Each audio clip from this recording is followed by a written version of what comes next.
आज दिनांक 16 जुलै. आजच्या प्रवचनाचा विषय गुरु आज्ञा पालनाशिवाय दुसरे कर्तव्य नाही. परमात्म्याकडे जाण्याचे अनेक मार्ग आहेत. आपल्या गुरूंनी जो राजमार्ग दाखविला त्यानेच जावे. मध्येच दुसरा मार्ग घेतला तर पल्ला कधीच गाठायचा नाही. एका वैद्याचे औषध सोडून दुसऱ्याचे घेतले तर पहिल्या वैद्याची जबाबदारी संपली. तरीही मी माझ्या माणसाला सोडित नाही ही गोष्ट निराळी.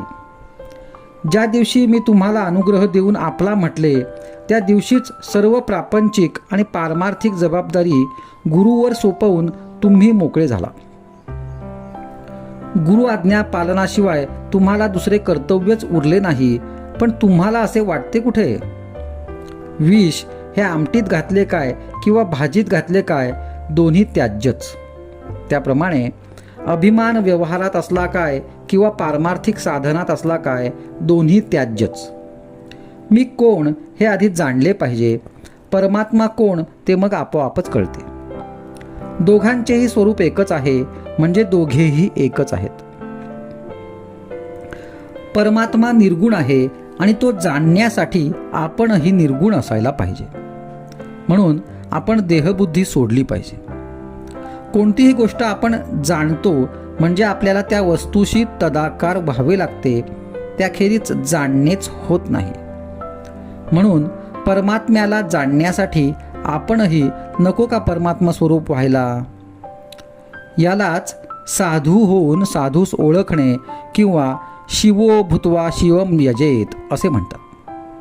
आता कोणत्याही वस्तूचा आकार आपल्याला प्राप्त होण्यासाठी आपल्याजवळ तत्सदृश असे संस्कार पाहिजेत.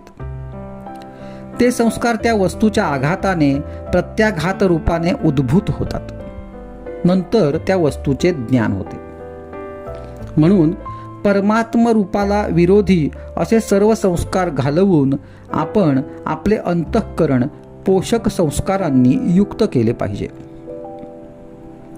जर आपण साधन करून निष्पाप होऊ शकलो तर आपल्याला जगात पाप दिसणेच शक्य नाही. देवाच्या गुणाने आणि रूपाने त्याचे गुण आणि रूप मिळेल, पण त्याच्या नामाने तो जसा असेल तसा सर्वच्या सर्व मिळतो. म्हणून नाम हे साधन श्रेष्ठ आहे. आपण भगवंताच्या नामात राहिले पाहिजे. त्यातच जीवनातले सर्व सुख सामावले आहे.